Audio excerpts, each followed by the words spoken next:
Bienvenue à Momentum sans frontières. On est ravis d'être ensemble avec vous aujourd'hui.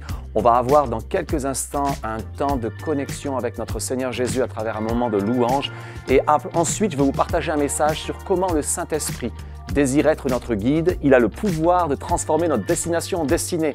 Alors, je vous encourage à rester. Mais avant cela, en primeur, en nouveauté, on va vous présenter la vidéo de Paris, de Momentum Paris. Tout ce que nous avons pu faire ces derniers week-ends sur Momentum Paris, on avait envie de vous le présenter en exclusivité et on aimerait vous montrer cette vidéo afin que vous puissiez aussi nous soutenir et nous encourager dans toute cette dimension d'implantation que nous sommes en train d'entreprendre. Donc soyez partenaires avec nous.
J'espère que cette vidéo vous a touché, vous a encouragé et maintenant on va ensemble louer le Seigneur. On va déclarer qu'il est notre roi et on va célébrer ses louanges ce matin. Amen. On peut taper des mains ensemble.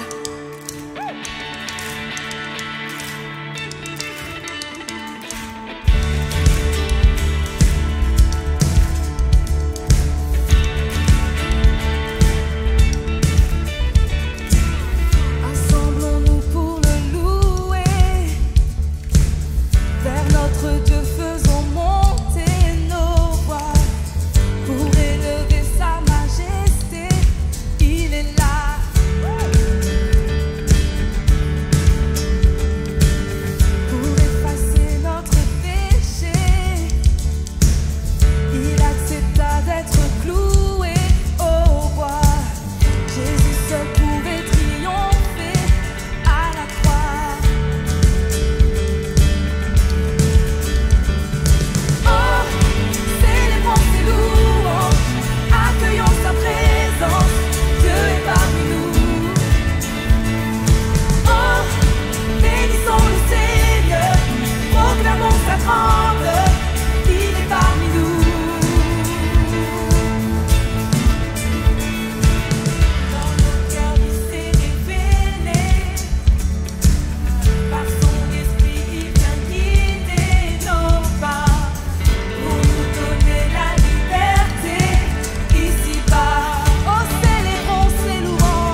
Jésus, le prince de paix, le tout-puissant bouclier, il est le ressuscité. Chante-le ce matin. Acclamons le Créateur, levons nos mains en l'honneur de notre libérateur. Ensemble élevons nos voix et poussons des cris de joie vers Jésus, le roi des rois. Oh, célébrons ses louanges, accueillons sa présence, Dieu est parmi nous. Oh, bénissons le Seigneur et proclamons sa grandeur, il est parmi nous. Oh, célébrons ses louanges, accueillons sa présence, Dieu est parmi nous. Oh, bénissons le Seigneur, proclamons sa grandeur, il est parmi nous. Il est parmi nous. Est-ce qu'on peut acclamer notre Jésus dans ce lieu ce matin? Oh, merci Seigneur, tu es parmi nous. Alléluia. Jésus. Oh, célébrons ses louanges, accueillons sa présence, Dieu est parmi nous. Oh, bénissons le Seigneur, oh, proclamons sa grandeur, il est parmi nous. Laisse-moi t'entendre, Église, ce matin. Oh, célébrons, accueille sa présence. Oh, bienvenue dans ce lieu, Seigneur, tu es parmi nous. Oh, proclamons sa grandeur, il est parmi nous. Il est parmi nous. Oh, tu es là, Jésus. Seigneur, nous sommes tellement reconnaissants ce matin pour ton amour pour nous, Seigneur. Tu as donné ton Fils pour nous racheter. Rien ne nous séparera de ton amour. Alors ce matin, Église, que rien ne t'empêche de louer et d'adorer ton Dieu. Que rien ne t'empêche de chanter son amour ce matin. Tu ne changes pas, Seigneur. Tu es fidèle. Oh, oh, oh. Alléluia. De tout notre cœur ce matin, Église, chantons ensemble.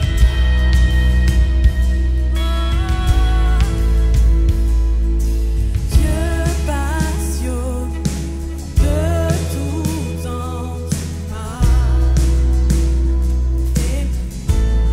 Chante l'Église. tu as sacrifié ton Fils pour me sauver.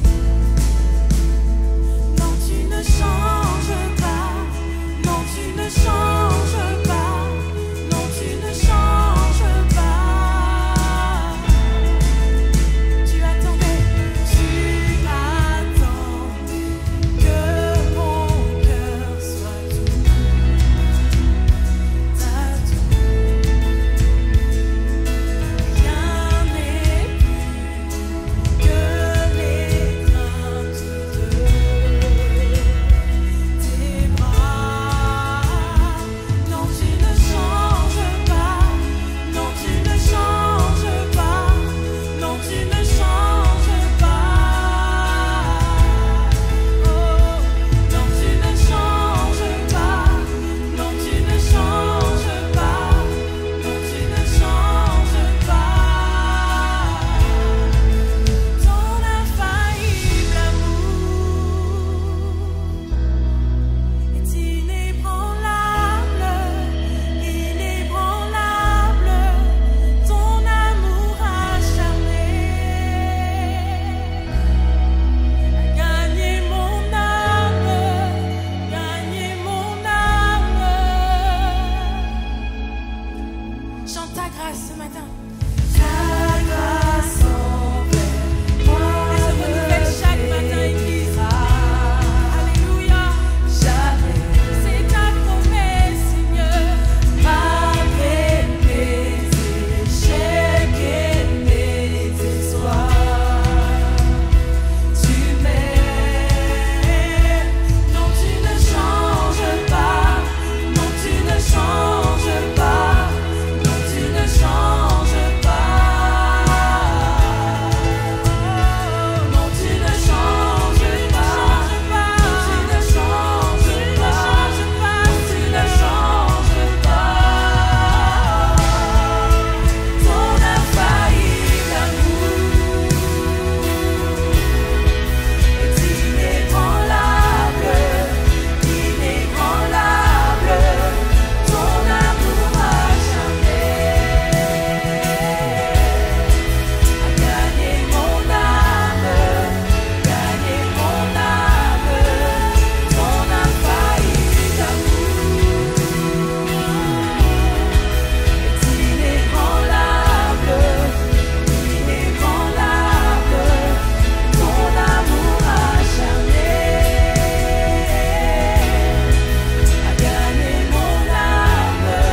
sur tes mains.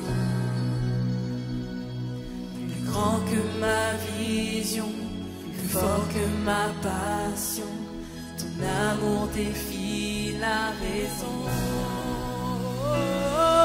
Amour sans variation, amour sans condition, mon nom est gravé sur tes mains. Plus grand que ma vision, plus fort que ma passion, ton amour défie la raison.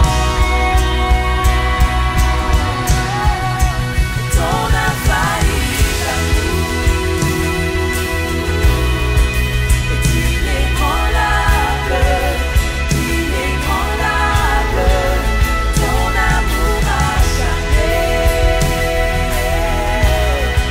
a gagné mon âme, gagné mon âme. Ton infaillible amour est inébranlable, inébranlable. Ton amour acharné a gagné mon âme, gagné mon âme.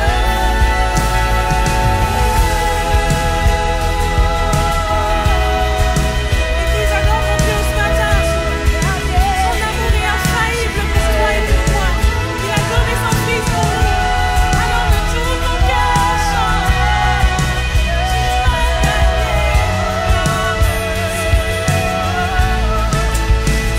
infaillible amour est inébranlable, inébranlable. Ton amour acharné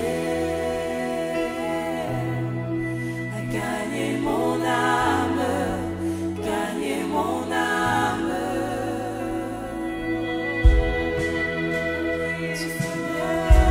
L'Église ce matin prend ce temps pour l'adorer. Levons nos bras vers le ciel ce matin en signe d'adoration. Dieu cherche un peuple qui l'adore en esprit et en vérité. Ce matin, il cherche de vrais adorateurs. Alors ne te retiens pas de le louer et de l'adorer de toute ton âme, Église. Lève tes bras vers le ciel et adore-le. Alléluia. Tu es digne, Seigneur. Tu es digne, Jésus. Je t'aime, Seigneur. Je t'aime tant que tu es là avec moi. Tu es fidèle. Oh, tu es fidèle.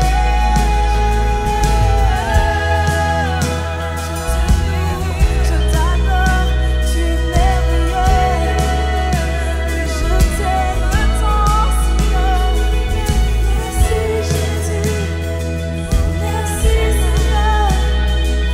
Je t'aime tant.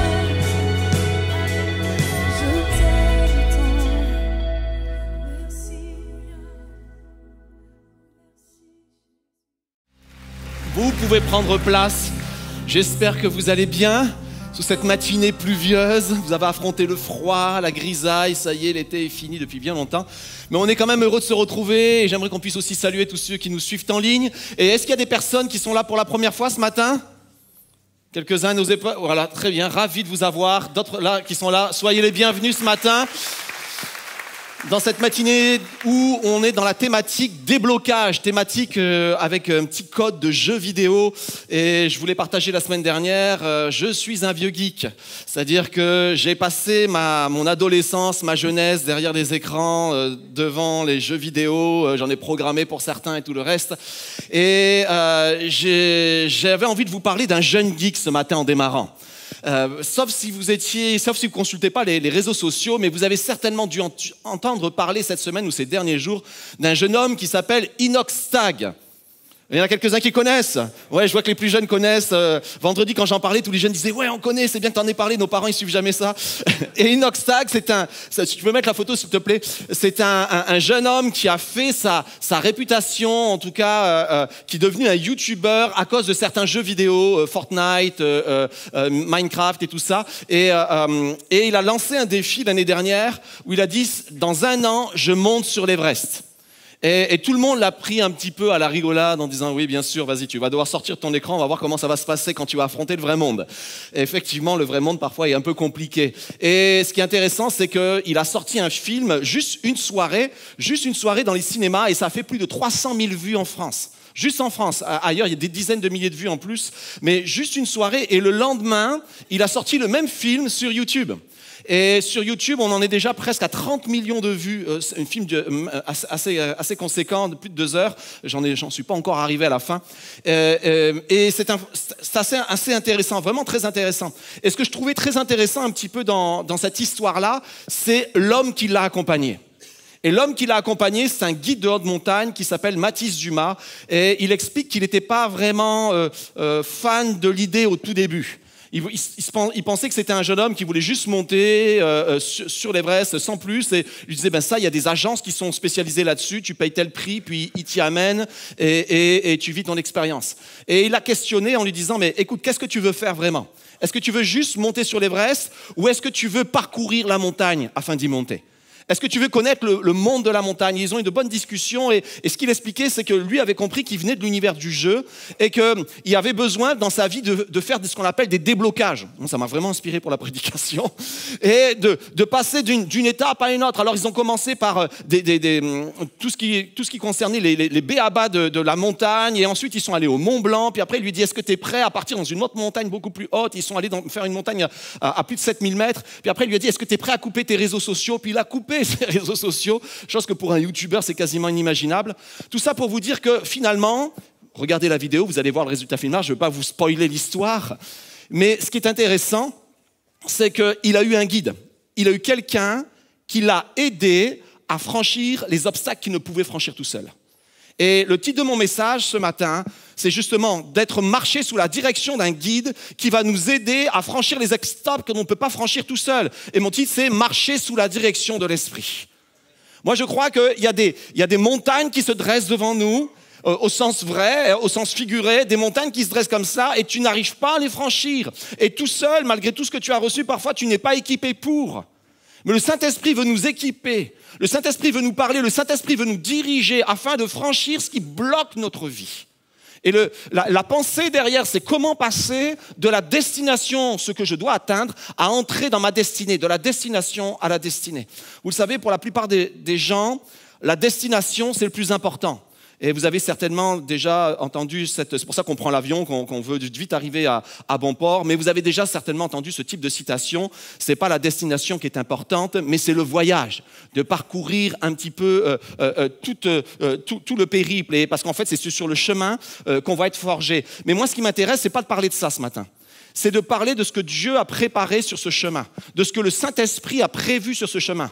Et il a prévu 3 choses pour nous aider à comprendre et à franchir cet obstacle qui se dresse devant nous. Et mon premier point, ce qui est important n'est pas la destination, mais celui qui nous montre la direction.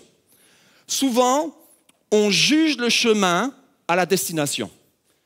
Si la destination semble un endroit où il y a peu de fruits, un endroit où c'est pas plaisant d'y être, un endroit où on a l'impression qu'on va souffrir, alors on se dit c'est pas le bon chemin. Je dois pas me rendre là-bas. C'est pas Dieu qui veut ça pour ma vie. À la vue de ce que je comprends, d'après ce que je vois, je pense pas que Dieu m'attende là-bas. Alors parce que je la juge, parce que peut-être on m'a dit c'est comme ça là-bas, alors je juge l'endroit, je juge la destination et je me dis alors ce chemin n'est pas là pour moi. Et l'inverse est aussi vrai. Si j'ai l'impression que le chemin est merveilleux, en tout cas que la destination est merveilleuse, que les choses qui m'attendent sont glorieuses, alors je me dis là, Dieu est dans l'affaire. Et je pense à tous ceux qui peut-être qui en ce moment sont célibataires. Je pense souvent aux célibataires. J'ai fait un mariage hier, j'étais très heureux. C'est un mariage entre 2 étudiants de Momentum Academy. Et c'était extraordinaire. Mais souvent on pense et on se dit, si ma destination c'est une relation, alors c'est sûr, parce que c'est quelque chose de bien, puis Dieu ne veut pas que l'homme soit seul ou que la femme soit seule, c'est son but, alors ça veut dire que le chemin il est bon. Ça veut dire que ce que je suis en train de faire, le chemin que je suis en train d'emprunter est bon, et j'aimerais te remettre ces choses en question dans ta vie. J'aimerais que tu vois les choses un petit peu différemment. Ne juge pas la destination selon les apparences. Regardez bien, 2 petits textes. Le premier, on le trouve dans Luc, enfin c'est dans le même passage, c'est Luc chapitre 4. Jésus rempli du Saint-Esprit revint du Jourdain et il fut conduit par l'Esprit dans le désert. S'il n'y avait pas eu le mot par l'Esprit, on dit il fut conduit dans le désert, on aurait dit ah ça c'est quelqu'un qui ne l'aime pas. Ça, celui qui a pris Jésus et qui l'a conduit dans le désert, c'est quelqu'un qui ne veut pas du bien pour sa vie. Parce qu'à peine rempli du Saint-Esprit, alors là, on aurait imaginé qu'il aurait dû aller dans les villes, qu'il aurait dû vivre des moments incroyables, des moments où il partage tout ce qu'il a reçu. Mais pourquoi il est amené dans un désert? Et là, ça nous semble très surprenant. En plus, la Bible nous dit qu'il va être tenté dans ce désert. Waouh, c'est sûrement pas par l'Esprit qu'il a été conduit. Et le deuxième verset, c'est quelques versets plus loin. Le diable conduisit à Jérusalem, le plaça au sommet du temple. Et si il n'y avait pas eu le diable devant ce texte-là, chacun d'entre nous, et moi le premier, aurait dit c'est le Saint-Esprit qui l'a conduit à Jérusalem. Il est rempli du Saint-Esprit, donc c'est le Saint-Esprit qui le conduit à Jérusalem et il le place au sommet du temple, là où tout le monde vient, afin que tout le monde le voie. Or, quand on regarde ces textes, on s'aperçoit que c'est exactement l'inverse. Et ce qui est important, donc, n'est pas ce qui semble être la destination, ou en tout cas ce que semble représenter la destination, mais celui qui nous y conduit. Qui me conduit sur mon chemin? Qui m'inspire sur mon chemin? Qui me conduit? Qui me dirige sur mon chemin? Imaginez le jour où Joseph et Marie, alors qu'elle était sur le point d'accoucher, se sont retrouvés dans une étable. Et pourtant, ils avaient eu des apparitions d'anges, ils avaient eu des révélations. Et là, ils ont dû se poser des questions. Est-ce que Seigneur, vraiment, tu nous voulais là? Est-ce que vraiment, tu voulais que notre enfant naisse dans des conditions pareilles? C'est ton fils en plus. Et ils auraient pu se poser ces questions. Et certainement, moi, je pense qu'ils se les sont posées jusqu'au moment où les bergers sont arrivés et ils leur ont dit, écoutez, il y a des anges qui nous sont apparus et qui nous ont dit que le Seigneur des Seigneurs, le Roi des Rois, est né dans une étable, est né dans une crèche. Et la Bible nous dit qu'à partir de ce moment-là, ils ont repassé ces choses dans leur cœur, ils les ont gardées précieusement. Parfois, tu y es à ta destination et tu te poses la question, Seigneur, est-ce que tu me voulais vraiment là? Mais le Seigneur peut te répondre, oui, je te veux vraiment là, oui, je te veux te guider. Donc, l'important n'est pas la destination, mais l'important, c'est celui qui me montre la direction, qui me dirige et qui me permet de savoir si la destination est bonne. Il y a quelques mois de cela, avec mon épouse, on était en Belgique, à Momentum Bruxelles, pour aller prêcher. Et le midi, on était invités et on est parti avec un couple qui s'appelle Michael et Johanna. Et Michael est un Belge, Johanna est de Hong Kong. Et il nous dit, on va vous faire découvrir un restaurant vraiment très bon. C'est au centre-ville de Bruxelles, mais ils nous préviennent déjà à l'avance. Ne vous fiez pas à l'apparence. Ne vous fiez pas à l'endroit, ne vous fiez pas à la devanture, ne vous fiez pas à la déco. Et effectivement, quand on arrive dans la rue, on ne savait même pas que c'était un restaurant, tellement que ce n'était pas affiché. Il n'y avait pas de terrasse, il n'y avait rien. Et on rentre et la déco, j'allais dire, laissait franchement à désirer. Mais il y avait quelque chose de particulier, c'était un restaurant asiatique. Mais quand tu vois un restaurant asiatique rempli d'asiatiques, c'est que c'est un bon resto. C'est que c'est un bon resto. Et là, on avait des centaines, sans mentir, on avait plusieurs centaines de plats possibles. C'était absolument incroyable. Tu regardais la déco, tu regardais l'ambiance, ou quoi que ce soit, tu te dirais non, ça n'a pas l'air chic, ça n'a pas l'air super bien. Mais quand tu goûtais, mon ami, enfin moi j'aime bien, je suis gourmand, c'est une occasion de... On est presque la semaine de jeûne et prière, c'est dans quelques jours. Je me prépare psychologiquement en me rappelant ce qui est bon. Tout ça pour vous dire que ne te fie pas à ce qu'on te dit, ne te fie pas à ce qu'on voit, mais fie-toi à celui qui te dirige. Et à ce que celui qui te dirige te dit. Parce que si c'est le Saint-Esprit qui te dirige, alors la destination va être bonne. Alors le chemin, même s'il est difficile, va être bon. Et regardez, on va lire ensemble. Philippe descendit dans la ville de Samarie. Y prêcha le Christ. Et les foules tout entières étaient attentives à ce que disait Philippe. Lorsqu'elles apprirent et virent les signes miraculeux qu'il accomplissait, en effet, des esprits impurs sortaient de beaucoup de démoniaques en poussant de grands cris, et beaucoup de paralysés et de boiteux étaient guéris. Il y eut une grande joie dans cette ville. Et là, quand on regarde cet homme, Philippe, on se dit waouh. Il est au bon endroit, au bon moment. Il y a quelque chose d'extraordinaire qui est en train de se passer. Philippe arrive et c'est le rêve de tous ceux qui démarrent dans le ministère, de tous ceux qui espèrent un jour servir le Seigneur de tout leur cœur, de se dire, ouais Seigneur, tu me places à un endroit, puis tout d'un coup les foules viennent, il y a des miracles qui se produisent et ça change l'atmosphère de la ville. Ça, c'est ce qu'on appelle un succès spirituel. Quelque chose d'extraordinaire. Philippe, et on ne sait même pas s'il a été dirigé par le Saint-Esprit, mais les fruits montrent qu'il a été dirigé par le Saint-Esprit. Les fruits montrent que malgré l'adversité, parce qu'en fait, ce qui l'a poussé à partir, c'était la persécution. Mais malgré la persécution, alors qu'il doit sortir et partir de Jérusalem, il fait un travail extraordinaire. Et beaucoup de personnes auraient dit « Philippe, reste là-bas, le Seigneur est en train de te bénir. » Et c'est sûr, moi le premier, je serais resté là-bas en disant « Je vais bâtir un ministère incroyable, ministère dons et guérison à Samarie, Samariland, je ne sais pas comment j'aurais appelé ça, peu importe. » Mais c'était la pensée que peut-être beaucoup auraient. Le Seigneur te veut ici, il y a énormément de fruits. Or, regardez la suite. Un ange du Seigneur s'adressa à Philippe en lui disant « Lève-toi et va en direction du sud, sur le chemin qui descend de Jérusalem à Gaza, celui qui est désert. » Il se leva et partit. Et là, on aurait pu se poser la question, est-ce que c'est vraiment le Saint-Esprit qui veut te guider? Là, il y a du succès. Là, il y a des fruits. Là, il y a un monde incroyable. Mais ce que va faire Philippe, et ça c'est intéressant, c'est qu'il va comprendre que le succès ne lui appartient pas, mais que c'est important de trouver un successeur. Et donc, il va appeler Pierre, et Pierre de Jérusalem va venir et va assurer la suite. Et lui, alors qu'il a fait cette démarche-là, c'est là qu'un ange lui apparaît. C'est là qu'un ange lui parle. Parfois, on veut que les anges nous parlent, mais on est prêt à ne rien lâcher. Et des fois, parce que tu ne veux rien lâcher, c'est comme si tu avais bouché tes oreilles. Moi, je suis convaincu que Dieu parle beaucoup plus qu'on ne l'imagine. Mais que le problème ne vient pas que Dieu ne parle pas, c'est le problème vient que nos oreilles sont bouchées. Et ce qui fait que parfois nos oreilles sont bouchées, c'est qu'on ne veut rien lâcher. On ne veut rien abandonner. On dit « Seigneur, dirige-moi, mais s'il te plaît, garde-moi à l'endroit où je suis. » Seigneur, je suis prêt à aller partout, mais pas plus loin que 10 kilomètres. Et je suis prêt à aller, Seigneur mon Dieu, à conquérir le monde, mais je ne veux pas laisser mon confort. Ce que je veux dire, c'est qu'à un moment donné, il faut accepter de lâcher. Parce qu'il a accepté de lâcher ce qui semblait le fruit, et ce qui était un fruit extraordinaire, de dire je le confie à d'autres, alors un ange lui a parlé, alors le Saint-Esprit l'a guidé. Et lorsqu'on voit un petit peu comment le Saint-Esprit le guide, on pourrait se poser beaucoup de questions et se dire est-ce que vraiment c'est le Saint-Esprit qui te guide? Et j'aimerais partager cette petite pensée, c'est que pour que Dieu se serve de nos vies, il faut aussi accepter de descendre des marches après les avoir montées. Moi j'appelle ça la promotion par le bas. Ça peut sembler complètement contradictoire parce que dans la promotion, dans le monde actuel, quand tu vis une promotion, tu grimpes des échelons. Mais parfois, dans le monde spirituel, quand tu montes et quand tu grimpes des échelons, en fait, le Seigneur, des fois, te fait descendre de niveau.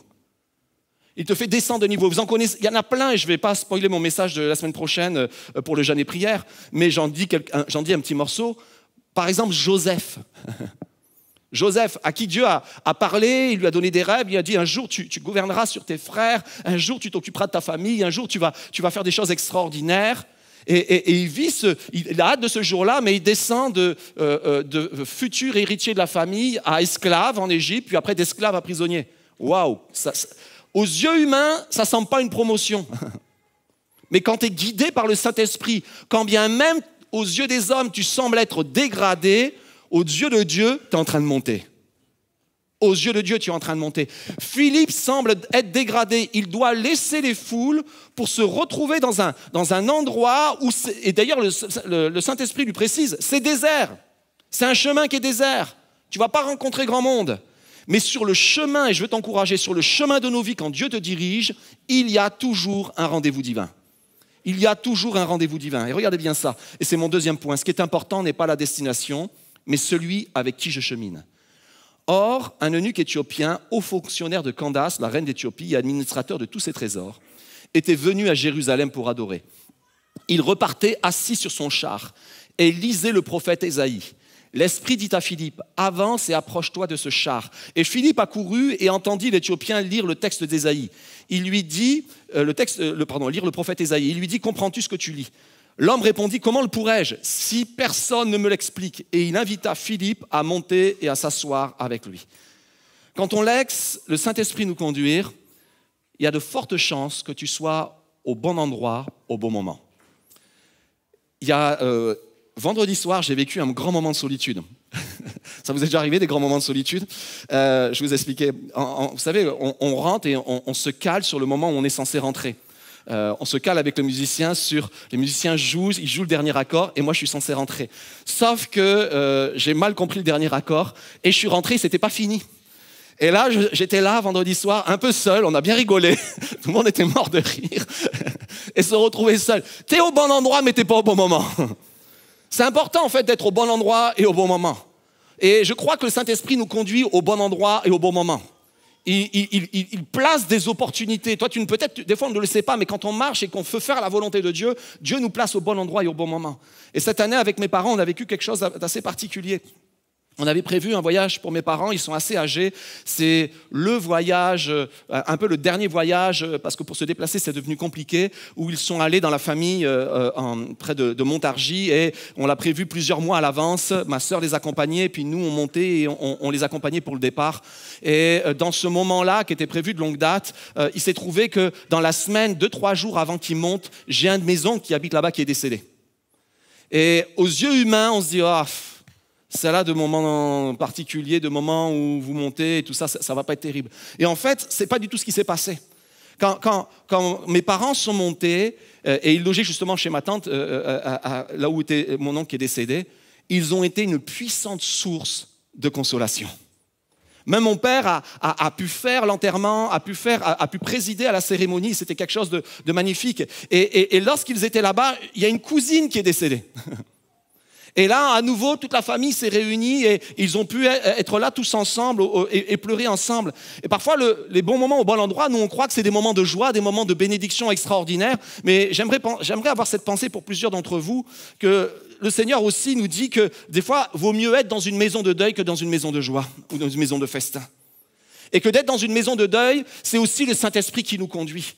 Moi, je me souviens, je suis monté voir ma tante ensuite, peu de temps après les obsèques. Elle se disait, mais c'est tellement bon de savoir que le Saint-Esprit connaissait ces moments et qu'il avait envoyé la famille pour qu'on puisse vivre la consolation.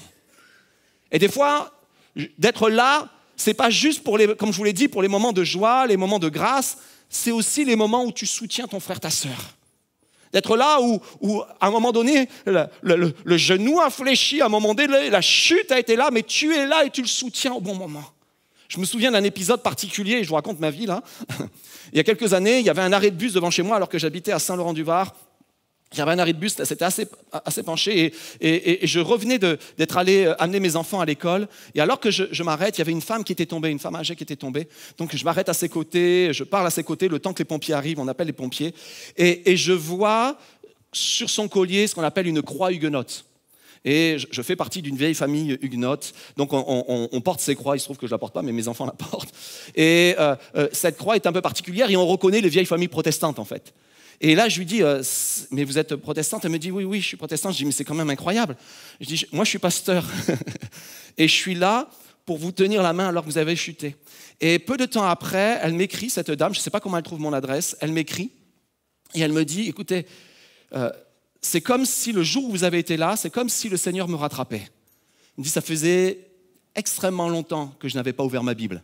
Mais je suis allé retrouver ma vieille Bible. Et je l'ai rouvert et je me suis rappelé toutes les promesses que Dieu avait envers moi. Et ce moment-là a été un rendez-vous divin. Là où ce que je suis en train d'essayer de vous dire, c'est que les rendez-vous divins ne sont pas toujours des moments d'extrême joie. Mais ce sont des moments dont on a besoin pour notre cœur. Des fois, ce sont des moments de correction, mais ça peut être des moments de consolation. Des moments où Dieu va essuyer nos larmes. Des moments où Dieu va nous relever alors qu'on a péché, alors qu'on est tombé, alors que peut-être que c'est les circonstances qui nous ont accablés, mais dans un temps comme ça, Dieu te relève, c'est quand même un rendez-vous divin. Et c'est un rendez-vous divin. Le rendez-vous divin n'est pas quand ton cœur est parfait, quand tout est disposé dans ton cœur, mais c'est quand juste Dieu essaye de te rattraper et te rattrape. C'est ça un moment divin. Alors, on regarde ce texte et je vais vous faire la Minute Momentum Academy. On peut se dire, ok, Dieu a envoyé Philippe pour cet homme. Mais en fait, Dieu sait ce qu'il fait quand il envoie la personne. Il a envoyé Philippe parce que cet homme, alors qu'il était en train de lire le rouleau du prophète Ésaïe, en fait, il avait certainement été mandaté par la reine Candace d'Éthiopie pour acheter des rouleaux.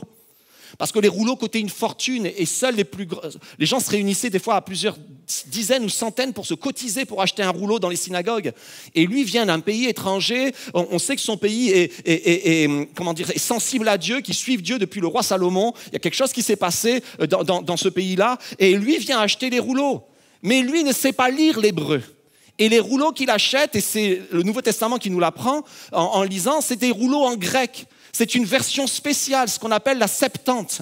Il y avait les rouleaux hébraïques que tout le monde connaissait, mais il y avait des rouleaux qui avaient été traduits en grec pour tous ceux qui n'étaient pas de langue maternelle hébreu. Et alors la langue maternelle pour ceux qui étaient de langue maternelle grecque, qui était la langue la plus répandue. Or, Philippe n'était pas lui non plus un juif, un pur juif hébraïque, vivant en Israël, ayant été élevé en Israël et lisant l'hébreu depuis sa jeunesse.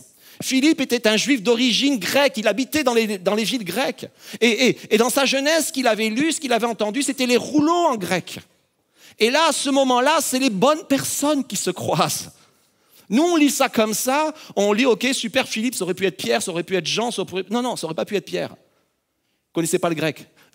En tout cas, il ne savait pas le lire, certainement. Ça aurait pas pu être Jean, c'était pareil. Ça aurait pas pu être aucun des apôtres. Mais ça pouvait être Philippe. Ce que je veux dire, c'est que notre histoire, elle compte. En fait, toi, tu te dis, mon histoire, peut-être, elle est méprisable. Et dans la société, à l'époque quand ça a été écrit, dans la société, les juifs d'origine grecque, c'était des juifs de seconde zone. C'était pas les purs. C'était pas ceux qui allaient chaque année au temple. C'était pas ceux qui adoraient Dieu tout le temps. C'était pas ceux qui pouvaient faire toutes les fêtes. Eux, ils pouvaient pas le faire, ils étaient trop loin. C'était pas les purs. Pourtant, Dieu se servait d'eux. Et peut-être dans ta vie, tu te dis, moi, j'ai pas eu un parcours, je suis pas un enfant de chrétien, je suis pas né dans une église, j'ai eu toutes sortes de parcours chaotiques, j'ai même des fois maudit Dieu, ou je dis n'importe quoi, j'ai pas eu un parcours qu'on peut appeler pur, je suis pas un pur, moi. Mais Dieu veut se servir de toi. Déjà, je veux te rassurer, il n'y a aucun pur. Comme ça, tu es tranquille. Mais Dieu veut se servir de toi. Dieu a quelque chose à dire avec ton histoire. Alors, cette semaine, alors vous allez me dire, cette semaine, tu as passé ta semaine sur YouTube. Non, en fait, je ne regarde pas la télé. Ou très peu la télé, et je suis plus sur YouTube, sur des actualités comme ça. Et il y a quelques personnes que je suis sur YouTube, et notamment, je suis abonné à une chaîne qui s'appelle Légende. Et pour ceux qui connaissent un peu Légende, c'est Guillaume Play, le journaliste, et peut-être tu peux mettre la photo s'il te plaît. Et j'aime écouter un petit peu, c'est des super interviews que Guillaume Play fait. Et par exemple, tout dernièrement, la semaine dernière, il interviewait le champion du monde de MotoGP, Fabio Quartararo. C'est un Niçois, j'avais vraiment envie d'entendre l'interview. Il ne donne jamais de grosses interviews. Puis là, il y avait 1h20, 1h30 d'interviews. Je trouvais ça génial. Et là, je tombe sur ce reportage et je dis, mais je le connais, le monsieur à côté. Je dis, c'est Octavio. Je le connais. Et je me souviens, mais je dis, mais oui, Octavio, bien sûr. On s'était rencontrés, c'est un pasteur, il est sur Annecy. On s'était rencontrés lors d'un rassemblement. On avait échangé ensemble. Je dis, mais qu'est-ce qu'il fait là ? Qu'est-ce qu'il fait sur cette chaîne-là ? Et en fait, c'est ses enfants qui avaient écrit sur la chaîne à ce journaliste-là en disant « Hey, mon père, il a une histoire intéressante à raconter. Il peut vous raconter sa vie. » Et ce que je savais, j'avais entendu parler qu'Octavio était un membre du cartel de Cali à l'époque. Le cartel de Cali, c'était un gros cartel de drogue. Il y avait le cartel de Medellín avec Pablo Escobar, puis il y avait le cartel de Cali. Et lui était membre de ce cartel-là. Et pendant 1h20, il va raconter au monde entier comment Dieu l'a pris de ce cartel de Cali, l'a arraché à la mort pour le conduire à la vie. Et je trouvais ça extraordinaire que son histoire, qui n'était pas vraiment glorieuse, qu'il n'aimait pas partager parce qu'il avait fait beaucoup de choses qui étaient mal, là, devant des centaines de milliers, puis là, il y a plusieurs centaines de milliers qui l'ont déjà vu, devant des centaines de milliers de personnes qui ont peut-être pour certains jamais entendu parler de ce que Christ pouvait faire, il a pu partager son histoire. Donc, ton histoire compte. Dis-le, mon histoire compte. Dis-le. Ton histoire compte. Et je continue en disant que Dieu pourrait agir seul, mais il veut m'amener à travailler avec lui et nous n'avons aucune idée de ce que Dieu peut faire dans la vie des autres par notre obéissance. En fait, Dieu aurait pu tout à fait, au lieu de parler à un ange, d'envoyer un ange parler à Philippe, il aurait pu tout à fait envoyer l'ange parler directement à ce monsieur qui était sur son char en train de repartir dans son pays, en disant voici ce que ça veut dire, voici qui est Jésus et tout le reste et tout ça. Mais il choisit de travailler avec nous. Et ce qui est important, c'est que Philippe a obéi. Philippe a obéi. Il nous a dit quand le Saint-Esprit lui a parlé, Philippe s'est mis en marche et a obéi. Mais il ne savait pas, et il le sait maintenant dans le ciel, c'est tout, mais il ne savait pas qu'à ce moment-là, lorsqu'il va aller parler à cet homme, il allait changer la destinée d'un pays. Parce que cet homme, lorsqu'il va revenir, va être la première semence du christianisme en Éthiopie. Ça, il ne le savait pas. L'Éthiopie avait déjà été touchée par la foi juive, par la révélation de Dieu et tout le reste, mais il leur manquait la deuxième partie. Il leur manquait le Messie qu'ils attendaient, il leur manquait cela. Et cet homme-là va être le premier à le parler. Philippe ne l'a jamais su. Mais l'histoire nous dit que oui, ça a été le premier qui a jeté cette semence-là. Et 2000 ans plus tard, le seul pays chrétien de la Corne de l'Afrique, c'est l'Éthiopie. Des fois, tu ne le sais pas. mais ton témoignage va porter du fruit, peut-être le fruit dans une famille. Là, c'était un pays, mais peu importe. Ton témoignage, ne serait-ce que pour une âme, a une importance extraordinaire. Et je termine avec le dernier enseignement. Ce qui est important n'est pas la destination, toujours, mais mon inspiration. Et on va lire ce texte. Cependant, Saul, qui respirait encore la menace et le meurtre contre les disciples du Seigneur, se rendit chez le souverain sacrificateur et lui demanda des lettres pour les synagogues de Damas, afin que s'il se trouvait quelques-uns, hommes, femmes, qui suivent cette voie, qui les amène liés à Jérusalem. À ce moment du récit, c'est exactement la suite immédiate du récit que je viens de vous lire avec Philippe. Et là, on a vu, et vous l'avez vu avec moi, que Philippe est animé par le Saint-Esprit, conduit par le Saint-Esprit. Il va baptiser cet homme qu'il a rencontré et on voit tout ce qu'il a fait dans la ville de Samarie, c'est extraordinaire.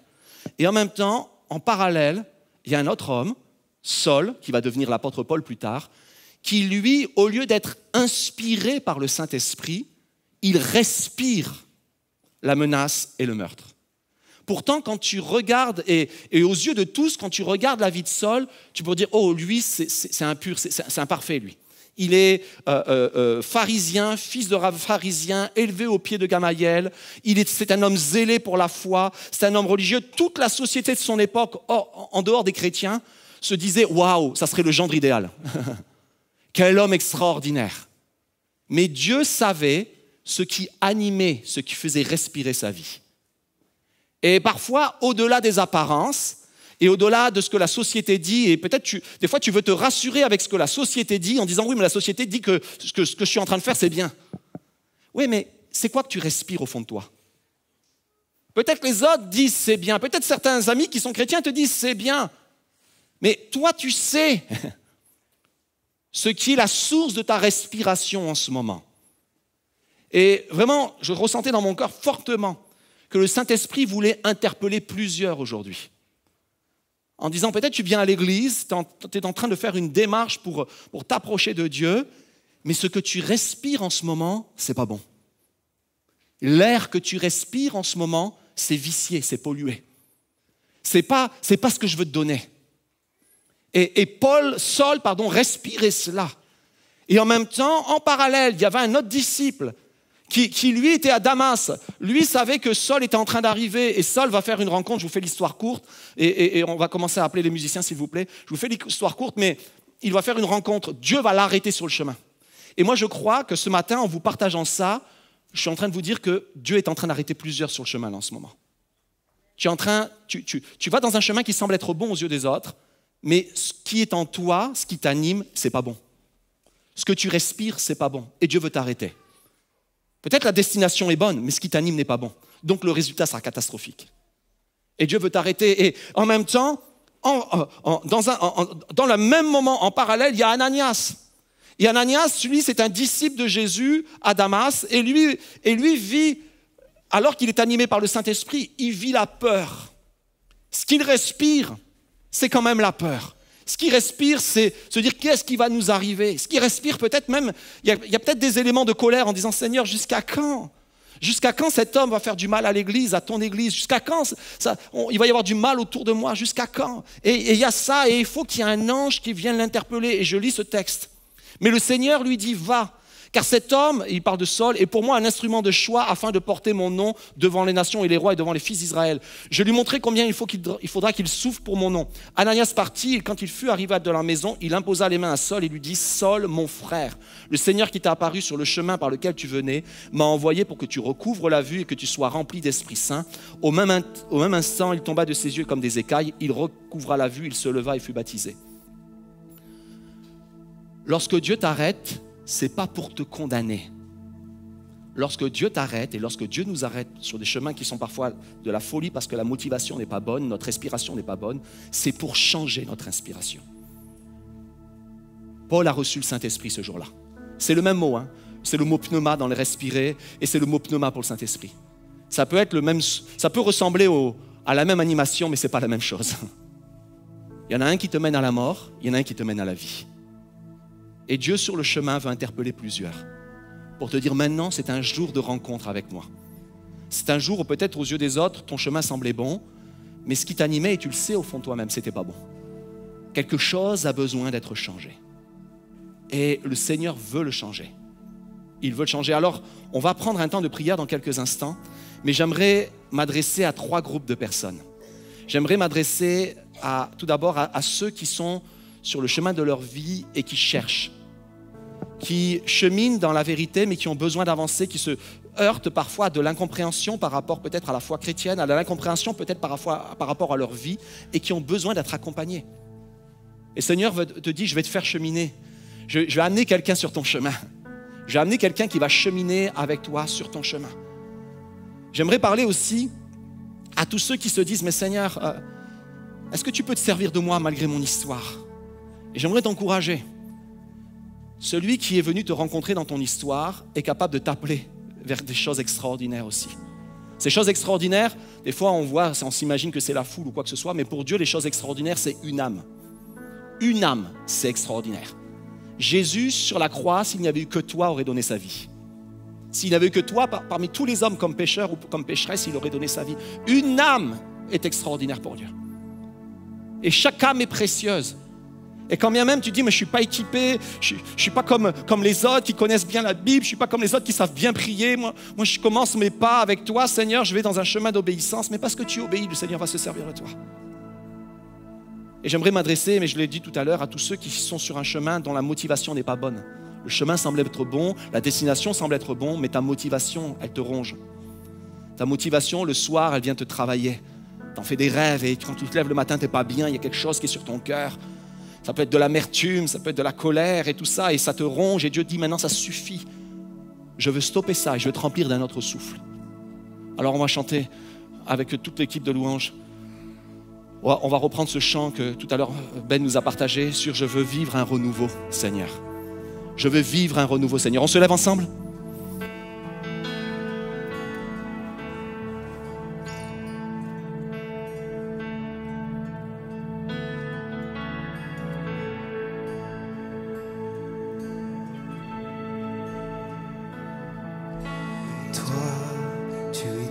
Là quand on n'était que poussière, toi qui as connu et sondé le cœur du Père, c'est toi qui vis toujours en moi.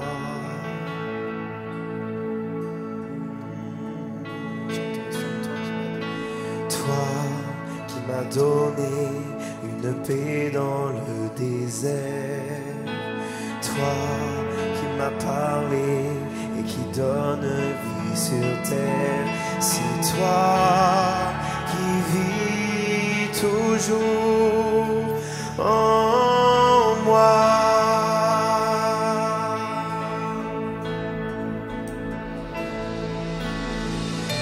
Fais renaître ce qui est mort, toi le Saint-Esprit. Oui, tu es présent et tu agis, toi le Saint-Esprit. On vient.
Alléluia. Moi, je suis convaincu que ces paroles sont vraies.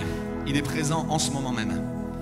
Et peu importe l'endroit où tu es, que tu sois dans cette salle, que tu sois en train de regarder cette vidéo, le Seigneur est en train de t'interpeller. Le Saint-Esprit est en train de venir frapper à la porte de ton cœur. Et au cours de ce message, il y a eu plusieurs moments où ça a profondément cogné à la porte de ton cœur, où tu as senti le Saint-Esprit qui te parlait. Et j'aimerais maintenant que ça soit un temps de décision pour toi. Le Saint-Esprit a fait son job et il va continuer à le faire dans quelques minutes. Mais il ne continuera pas si tu ne lui ouvres pas la porte maintenant. Et maintenant, c'est le temps pour chacun d'entre nous et pour tous ceux qui se sentent poussés par l'Esprit, convaincus par l'Esprit, d'ouvrir la porte de leur cœur, d'ouvrir la porte de leur entendement, d'ouvrir la porte de l'inspiration, d'ouvrir la porte de leurs oreilles pour qu'ils entendent et qu'ils suivent le Seigneur. Alors si c'est ton cas, si tu as faim et soif ce matin, que tu sois chrétien depuis 10 minutes ou depuis 10 ans, si le Seigneur t'a interpellé, simplement j'aimerais que tu puisses lever ta main maintenant. J'aimerais que tu puisses lever ta main, même chez toi, peut-être ça peut sembler anodin, ça peut sembler fou, mais le Seigneur le voit. C'est en levant ta main, tu ouvres la porte de ton cœur. Tu montres au Seigneur que tu ouvres la porte de ton cœur. Ouvre la porte maintenant. Il y a un rendez-vous divin. Il y a pour certains un chemin de Damas, pour d'autres une rencontre qui va les amener à franchir les obstacles qui se dressaient devant leur vie. Pour d'autres, ça va être une inspiration. Ils vont entendre le Saint-Esprit les diriger, les convaincre, les pousser vers un nouveau chemin. Seigneur, tu vois les mains qui se lèvent, Seigneur Jésus. Autant de cœurs, autant de vies qui réclament ta présence, qui réclament que ton souffle, que celui que tu nous as promis, le Saint-Esprit, descende maintenant dans leur vie, Seigneur Jésus. Alléluia. Alors, comme un moment de confession, d'habitude, vous savez, des fois on vous fait prier après nous, mais là j'aimerais que vraiment, de tout votre cœur, vous puissiez chanter le pont qui va prendre place. On va chanter des paroles, saisissez-les. C'est comme une confession de foi. Saisis-les. Prononce-les, chante-les de tout ton cœur en y mettant toute ta foi et tu vas voir l'œuvre du Saint-Esprit.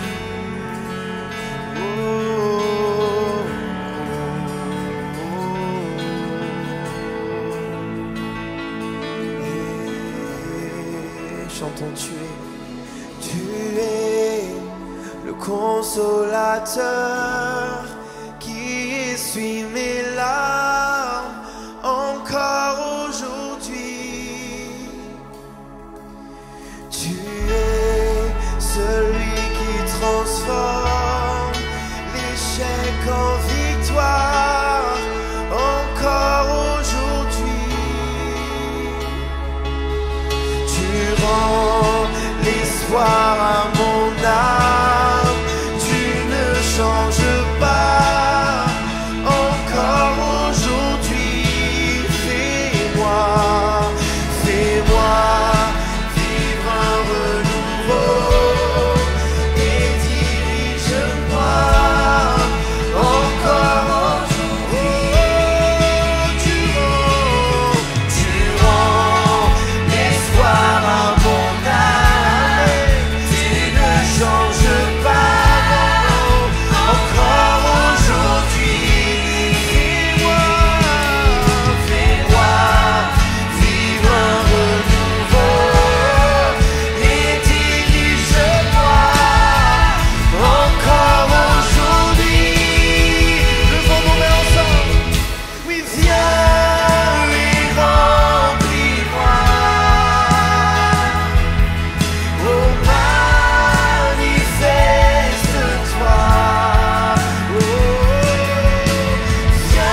Merci d'avoir été avec nous. Je crois qu'on a passé un moment magnifique dans la présence du Seigneur. Je crois aussi que ce message vous a interpellé et que vous avez à cœur, comme nous, comme chacun d'entre nous, de replacer le Saint-Esprit au centre de notre vie, qu'il soit celui qui nous dirige, qu'il soit celui qui nous influence, qu'il soit celui qui nous inspire. Merci encore pour vos dons et vos offrandes, pour votre soutien semaine après semaine. C'est grâce à cela qu'on peut faire Momentum Bruxelles, Momentum Sans Frontières et maintenant Momentum Paris. À très bientôt.